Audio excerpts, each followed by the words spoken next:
નમસ્કાર મિત્રો, હું ચુડાસમા પરસોત્તમ આપ દરેક મિત્રોનું ટીમ આઝાદ વતી દિલથી સ્વાગત કરું છું. મિત્રો, ગુજરાત પોલીસ કોન્સ્ટેબલ તથા પીએસઆઈની ભરતી છે તે ઓફિશિયલ રીતે જાહેર થઈ ગઈ છે. જ્યાં મિત્રો ભરતી વિશેની તમામ વિગત છે તે આઈપીએસ હસમુખ પટેલ સાહેબ દ્વારા જાહેર કરવામાં આવેલી છે. તદુપરાંત એલઆરડી કોન્સ્ટેબલ 2021-22ની જે ઓફિશિયલી વેબસાઇટ છે તેમની અંદર પણ તમામ માહિતી આપી દેવામાં આવેલી છે. તદુપરાંત આઈપીએસ હસમુખ પટેલ સાહેબ દ્વારા આ ભરતીને ધ્યાનમાં રાખીને મહત્ત્વની અપડેટો આપવામાં આવેલી છે. જેમ કે ફોર્મ ભરવા માટેની તારીખ ક્યારે શરૂ થશે, ફોર્મ ભરવાની શરૂઆત ક્યારે થશે, તદુપરાંત કેટલી તારીખ સુધી તમે ફોર્મ ભરી શકશો, અને ફોર્મ ભરવા માટે ખાસ એક બાબત ધ્યાનમાં રાખવા જેવી છે. જે માહિતી છે તે વિડીયોની અંદર વિગતવાર જોવાની છે, માટે ખાસ કરીને વિડીયોને અંત સુધી અવશ્ય જુઓ. સૌથી પહેલી વાત કરીએ તો આઈપીએસ હસમુખ પટેલ સાહેબ જણાવશે કે લોકરક્ષક તથા પીએસઆઈ ભરતીની વિગતની જાહેરાત 2 થી 3 દિવસમાં વેબસાઇટ ઉપર મૂકવામાં આવશે. જ્યાં મિત્રો ઓફિશિયલી જાહેરાત છે તે 2 થી 3 દિવસમાં પોલીસ ભરતી બોર્ડની જે ઓફિશિયલી વેબસાઇટ છે તેની અંદર મૂકવામાં આવશે. ભરતી બોર્ડની નવી વેબસાઇટ ન બને ત્યાં સુધી લોકરક્ષક ભરતી મતલબ કે એલઆરડી કોન્સ્ટેબલ 2021-22ની જે જૂની વેબસાઇટ છે તેની અંદર તમામ માહિતી દરેક ઉમેદવાર મિત્રોને મળતી રહેશે.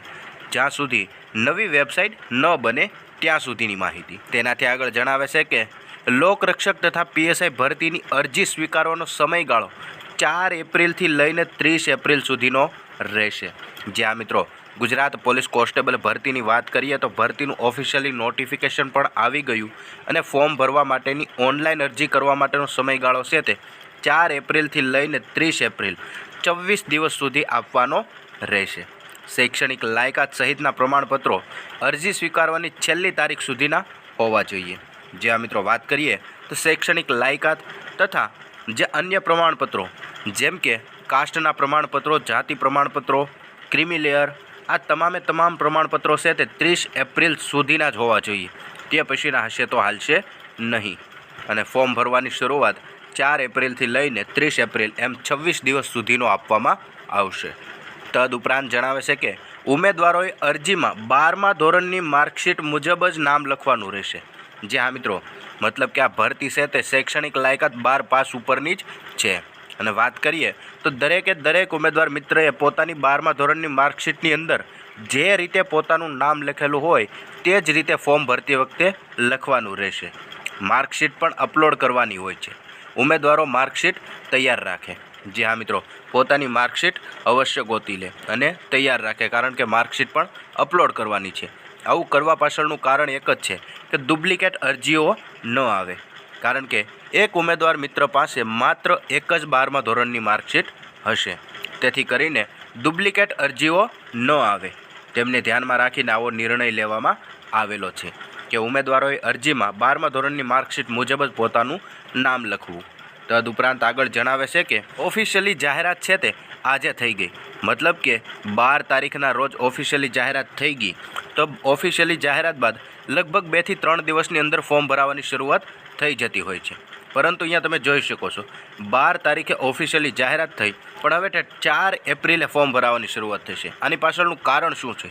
તો કે ઉમેદવારોની ફી સ્વીકારવા માટે બેંકે જે વ્યવસ્થા કરવી પડે તેમાં લગભગ 20 દિવસ જેટલો સમય લાગે એમ છે. તેમને ધ્યાનમાં રાખીને જ ફોર્મ ભરવાની તારીખ છે તે 4 એપ્રિલથી રાખેલી છે. જે હા મિત્રો 12 તારીખે ભરતી જાહેર થઈ, ભરતીનું ઓફિશિયલ નોટિફિકેશન જાહેર થયું, જગ્યાઓ જાહેર થઈ, અને હવે ફોર્મ ભરવાની શરૂઆત છે તે 4 એપ્રિલથી થઈ જશે. 4 એપ્રિલથી લઈને 30 એપ્રિલ સુધી દરેક ઉમેદવાર મિત્ર છે તે પોતાનું ફોર્મ 12મા ધોરણની માર્કશીટ પ્રમાણે ભરી શકશે. તદુપરાંત જે જગ્યાઓ છે, જગ્યાઓની વાત કરીએ તો એલઆરડી કોન્સ્ટેબલ તથા પીએસઆઈ બંને વિભાગમાં થઈને 12,472 જેટલી જગ્યાઓ છે.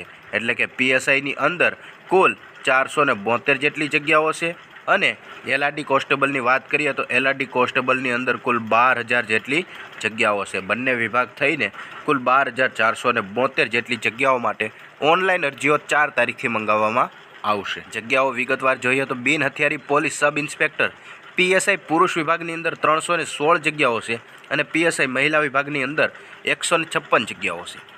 બિન હથિયારી પોલીસ કોન્સ્ટેબલ એલઆરડી કોન્સ્ટેબલની વાત કરીએ તો પુરુષોમાં 4,422 જગ્યાઓ છે, જ્યારે મહિલામાં 2,178 જગ્યાઓ છે. જ્યારે હથિયારી પોલીસ કોન્સ્ટેબલ પુરુષ વિભાગની વાત કરીએ તો 2212 જગ્યાઓ અને હથિયારી પોલીસ કોન્સ્ટેબલ મહિલા વિભાગની અંદર 1090 જગ્યાઓ છે.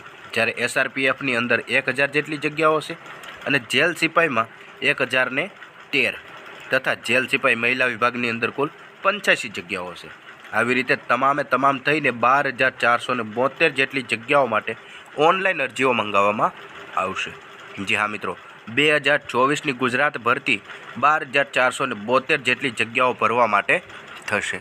તદુપરાંત આ ભરતીને લગતી તમામ માહિતી તમારા સુધી રેગ્યુલર પહોંચતી રહે માટે ખાસ કરીને ચેનલને સબસ્ક્રાઈબ જરૂરથી કરી લેજો.